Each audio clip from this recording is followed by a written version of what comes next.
Hello, everyone, and welcome to another episode of 5 Minute Maths, in which we explain the week's concepts in under 5 minutes. We're going to today look at condensing logarithms and see what we can do with them. And our 5 minutes is up. See you next time. No, I'm just kidding. Here we go. So let's go ahead and look at this. So we're looking at 3 log a minus z log q. We want to condense it. We've been doing this already. We turn the 3 into an exponent, log of a to the third, and it's minus z minus log of q to the z. So when you subtract the logs, you make a fraction, and the denominator is going to be q raised to the coefficient whenever it's on the outside. What we need to do. Let's move on to the next bit. Condensed numerical logarithms. So this one's a little tougher, but it actually isn't. So log base b, when you see the b in a subscript here, that just means the base of the log is the arbitrary variable b. And when they're in the same base is when you can condense and expand them. If they have different bases, you have to do different rules. And I'll have to go over those later. But addition is multiplication. 3 times 5 is 15. Got it. So moving on to the next section, let's go back to expansion. So we've already done this in yesterday's episode. Becomes log of x to the fourth plus, no, minus log of y to the fifth. And then again, like I've said, exponents become coefficients when you're expanding, coefficients become exponents when you're condensing. So let's drop these here, and we've already finished this problem. There's another one here. We do the same thing, log of x minus log of y squared, which becomes 2 log of y.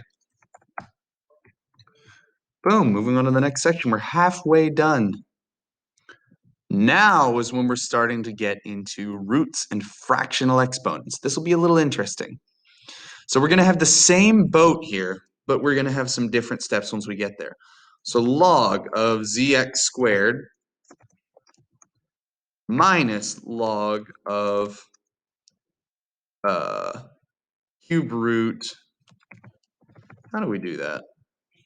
I don't actually know how to represent that. So square root with a 3, never mind. Minus the log of the cube root of y squared. The question becomes, what is the cube root of y squared? Well, whenever we take a root, that is a fractional exponent, which means that's going to be y squared raised to the 1/3 power.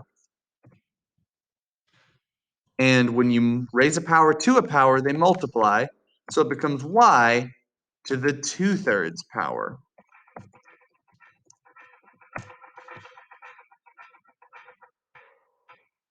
Giving this music a second.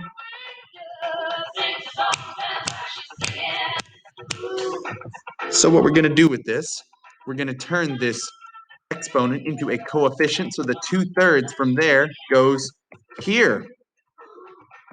And the zx squared can become log z plus log of x squared. And that, of course, can become 2 times the log of x. And we're done. So we can just continually do those. Zy cubed over x, we've got log of z plus log of y cubed minus log of x. And that y cubed can, of course, become 3 times the log of y. Now it's closer to 5 minutes, but I may have to go over the time to wrap up the last bit of what we're doing. So again, log of y to the fourth plus log of z minus log of x to the 2 times 1/3, 2/3. So we're finally going to move the exponents to be coefficients. So 2/3 is going to go here. 4 is going to go here. We nailed it. Last thing I'm going to show you, this one looks challenging. So log of z to the fourth minus log of y to the 3/4 minus log of x cubed. So we're going to move the exponents and the coefficients.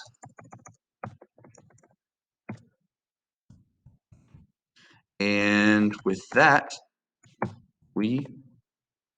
hold on a sec, must have made a typo. 3 log x. Yeah, whenever I type the exponent for the y, you take what's under there as the exponent first, and you divide it by whatever the root number is. So right here, we're taking the third root. I accidentally wrote down 3/4 when I meant to write down 4/3. So that's an important thing to make a distinction for, because we need to always have the exponent be in the right place. Otherwise, it would be like taking the fourth root of y to the third, which is a different thing. So with this, we're going to be, dang it, I wrote 3/4 again. It's supposed to be 4/3. Now we're good. There you go. Yeah, so even after however many years of doing this, I still make typos. But from here, you can see, based on how quickly and easily we got through these and both of these assignments, this is so doable. All you need to do is just follow the product and quotient rules and follow the exponent coefficient rule. Have a good one, y'all.